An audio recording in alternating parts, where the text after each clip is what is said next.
Well, let me tell you about the time I almost crapped myself on duty. I was a police officer, working murder cases and doing detective work later in my career. This particular night, we got a call about suspected shots fired at an old abandoned house.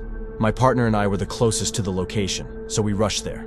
The back gate was forced open, so we cautiously made our way through the yard with our weapons drawn. It was a shots-fired situation after all. As we approached the house, an unarmed man tried to enter, but upon seeing us, he bolted. My partner took off after him, leaving me alone to deal with what turned out to be a rather bizarre situation. I peered through the window, thinking the guy might be trying to reach someone inside. What I saw gave me the creeps, someone standing there, looking right at me. Instinctively, I raised my pistol and shouted, "Police, don't move!" To my shock, the person inside seemed to raise their weapon as well. Adrenaline pumping, I ordered. "Drop the weapon or I'll be forced to shoot." The figure remained eerily still. I took cover, radioing my partner who was chasing the unarmed man on foot.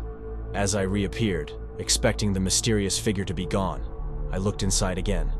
Lo and behold, there he was, hazy and dark, still pointing his weapon at me. In the silence, I shouted once more, "Drop the weapon and get down on the ground!" My mind was racing, and I began to entertain the idea that it might be a ghost. The figure continued to mirror my every move. Then, I noticed something that sent shivers down my spine. The assailant was wearing a badge. This freaked me out. "Drop your weapon and get on the ground," I motioned with my pistol, and the ghostly figure mimicked me once more. It was then that I realized I had worked myself into a frenzy over my own damn reflection in a cotton-picking mirror.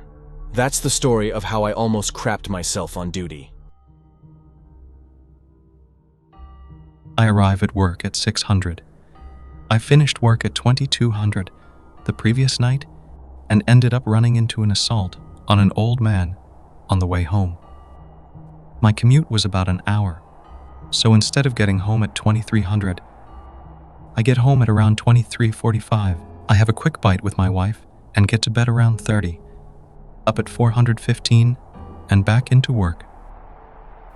At about 6:15, I'm on station duties and a man comes in and says that he thinks his wife is missing. He's very sketchy on details, and I'm just having to drag information out of him. Essentially, they had a fight. She stormed out and didn't come home that night.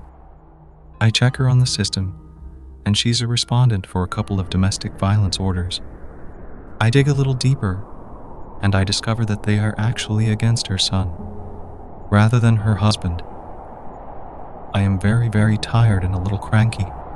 I look at the bare information I have and send the chap home to wait for his wife. I check the hospitals, our own system to make sure she hasn't been arrested, and local fire and ambulance services. Nothing.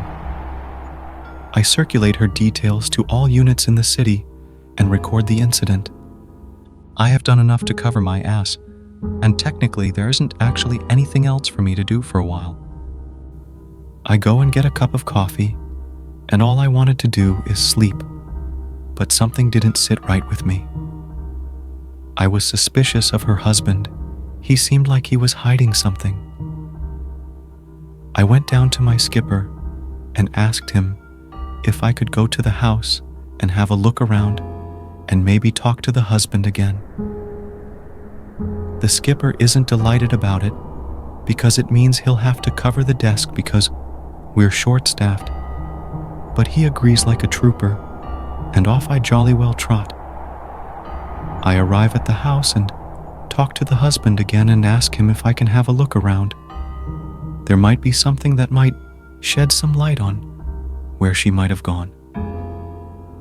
I have a scout around the house and find several containers of pills with weird names. A quick Google later, and I discover that this woman appears to be on a cocktail of antidepressants, mood stabilizers, and other stuff. Oh, and I find an insulin kit. I ask her husband about these, and she mentions that his wife has had some emotional problems, but that he didn't think it was relevant. I sit him down and put it to him that there is a lot of medication here, and does his wife have more than one insulin kit? He goes pale at that point. She'd left all her medication at home. I ask him where she keeps her purse, and we end up checking her bedside locker. Her purse is missing, but I snag a framed picture for future reference. I have no idea what this woman looks like and ask her husband if I can search the room. He's beginning to completely break down at this point and tells me I can do what I damn well please, and storms off down to the living room. I am feeling distinctly queasy at this point, to say nothing of a banging headache from sleep deprivation.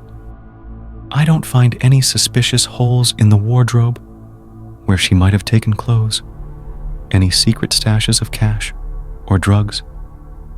I don't know what possessed me to do it, but I search the bed. I turn over his pillow, and there's a note under it. And it's a suicide note explaining in no uncertain terms that the MP is intending to end her life and that she can't go on and that she's sorry for being a burden. I radio the station and update them.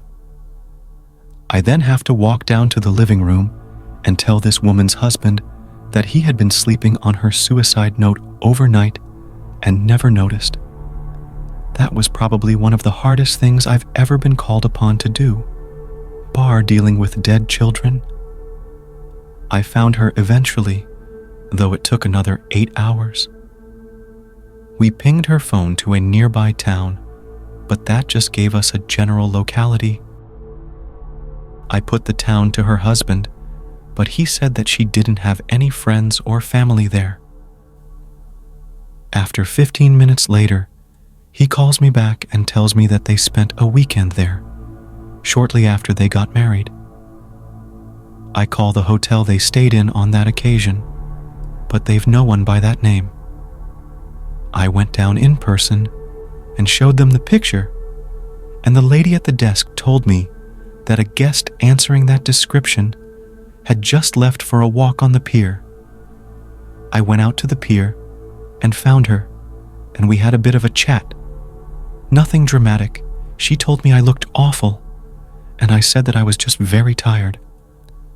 I asked her to give life a chance for a few more days, that her husband loved her and that she wasn't a burden. She agreed, and we brought her home. A couple of days later, she came to the station with a box of chocolates and card that read, "Thank you for not letting me kill myself."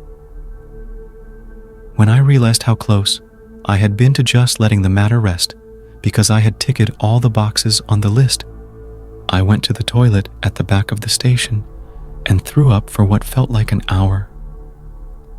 She sends me the same card every Christmas.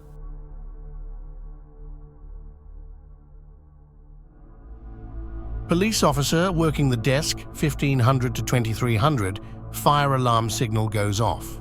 Many years ago, the police department offered alarm monitoring service, still had 10-12 places that were hardwired, and it would require pulling apart a lot of equipment to disconnect the system, so we just kept it going. First shift dispatch is already punched in, so she took it. I'm headed out the door to the fire department when 911 rings from the same address. I answer it. No one in the other end, assumed they barely got to call before passing out.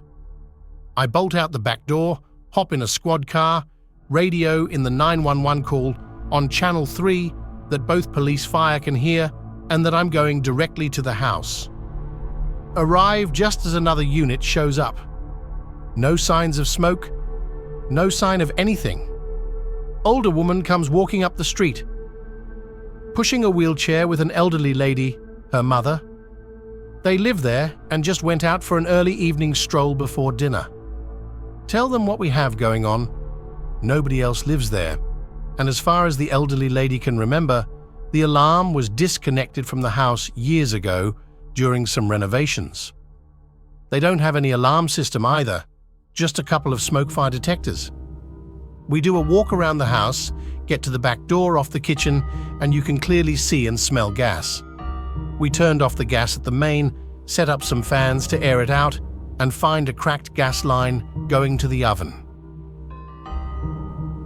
Daughter said she spilled some coffee she was making for their walk and had to move the oven a few inches to clean, probably broke the line, pushing the oven back in. Nothing else in the house is disturbed, and both phones are on the hook. Fire chief shows up about 15 minutes into the call. He goes over to the two ladies and gives them both a hug. He's nearly in tears. The elderly lady in the wheelchair, her husband was the fire chief 60+ years ago for our department. The daughter, her husband passed away a few years ago. He was also a member of our department. Never believed in ghosts or spirits, but that call made me think maybe people who spend their lives doing good are allowed by some power to look over their loved ones every so often. Ladies and gentlemen, brave souls and seekers of the supernatural, you've just embarked on a journey through the cryptic realms of fear with your host, Old Nicholas Black. For more enigmatic stories, subscribe to Black Scary Stories. Until next time, this is your host, Old Nicholas Black, bidding you farewell. Fear not the night, for within it lies the essence of haunting tales.